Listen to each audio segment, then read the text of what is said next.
嗨，大家好，我是明明讲，感谢你又回到我们的频道啦。那我今天想要讲一下，就是说，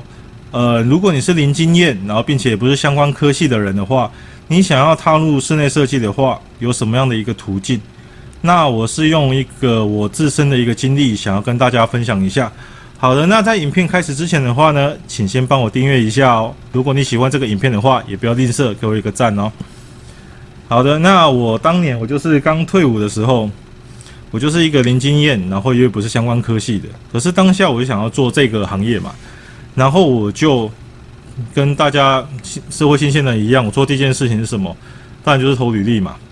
然后我就投了履历，我就投了104、111，这些投了以后，大概3个礼拜，完全是无声无息的，然后大概就在家里耍废了蛮长一段时间。然后后来在这个过程中，我就是先去报名巨匠电脑。这就是大家的一个基本流程，我当初也是这个样子的。然后我就缴了那个巨匠电脑的钱以后，我就去学了 AutoCAD， 然后那个Photoshop、Illustrator 这些东西。然后后来大家有朋友就跟我讲说，那你要不要去参加职训局？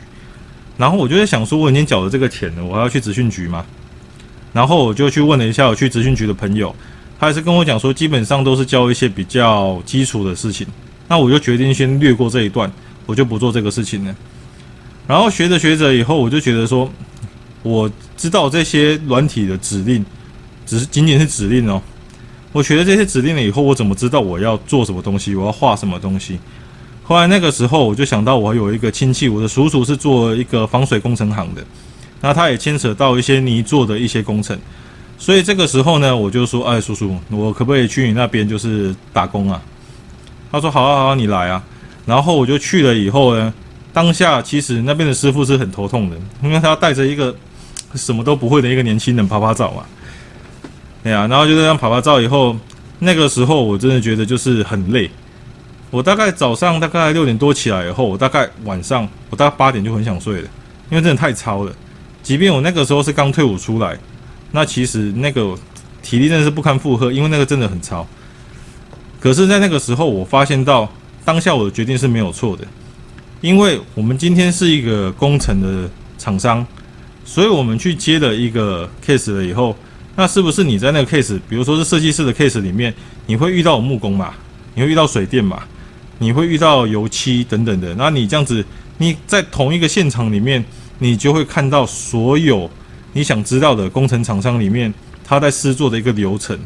那当然，我当时我一直被他叫来叫去的，我没有办法说那么的去有时间去一个一个的看别人在做什么。那当然，这是因人而异的。如果你现在你有这样的一个环境，你有这样的一个资源的话，其实你也可以说是不是我就可以跟着去看，然后你就会用你的一个学习的方法去知道每一个工种大概他们平常在做的事情是什么，这样就会很快。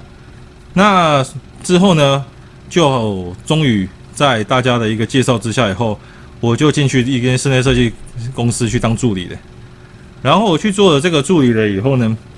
那当然我就是说，把我学的那些指令，我说那这个图是要怎么画，我应该如何去标尺寸，标注什么东西。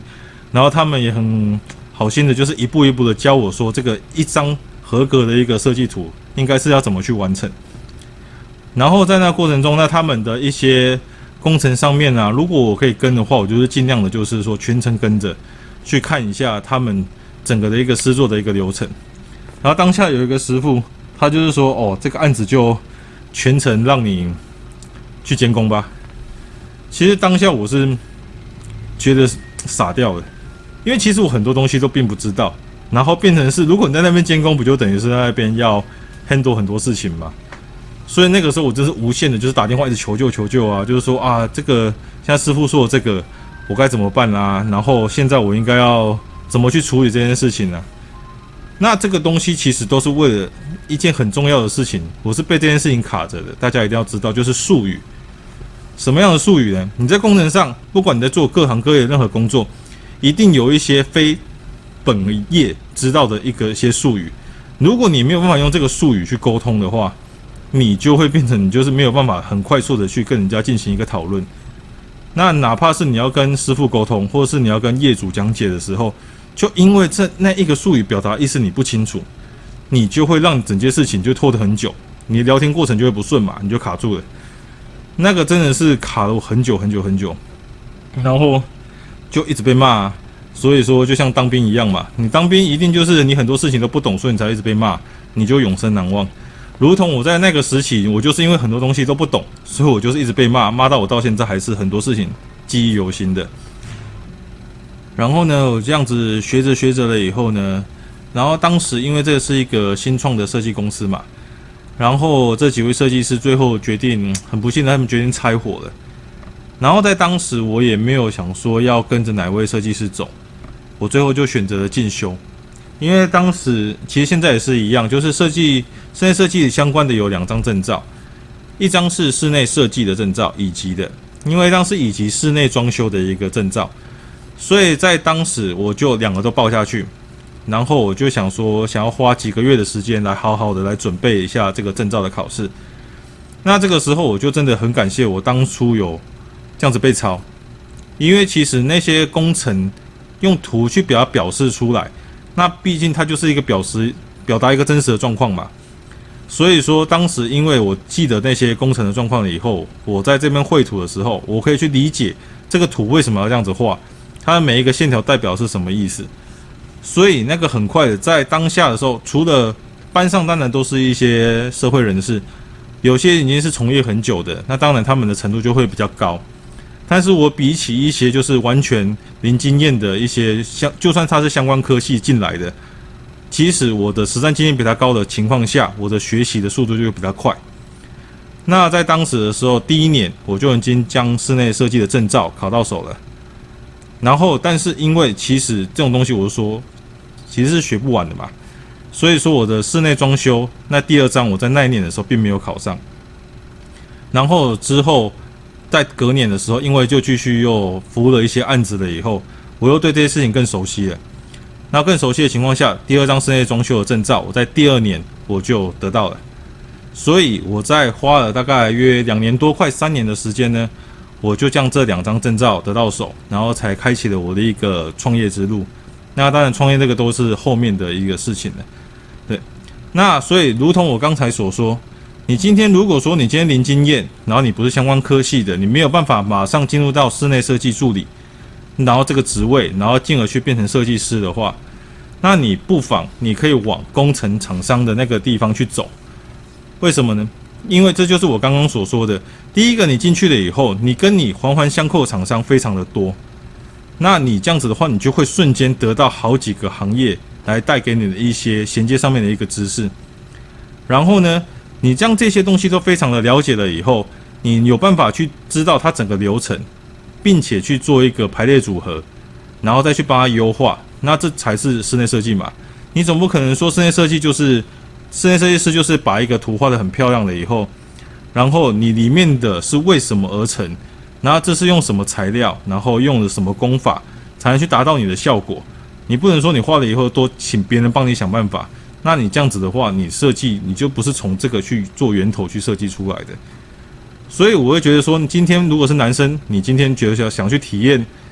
这个工作的话，你就可以直接说哦，我今天你就去做工，然后你就从那里面去获取知识。那如果你是女生的话，你也可以去它相关的采购的部分啊，甚至是业务的部分，或者是说你可以跟在设计师的身边，各种方式也好，你有办法先一开始就去现场看，这对你的帮助其实是最大的，而且你的功力就可以从零经验马上变成有一定程度概念。我不能说你就程度很满嘛，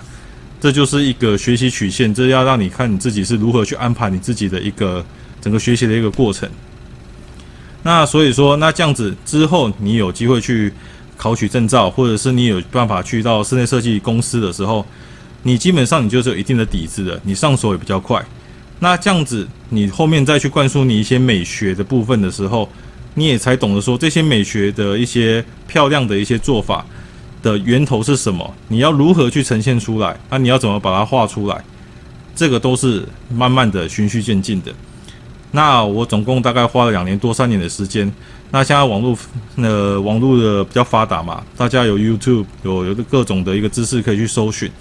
所以我相信现在看我频道的你应该有更快的一些效率的方式。那我只是用我的一些自身的体验，想去跟大家分享一下。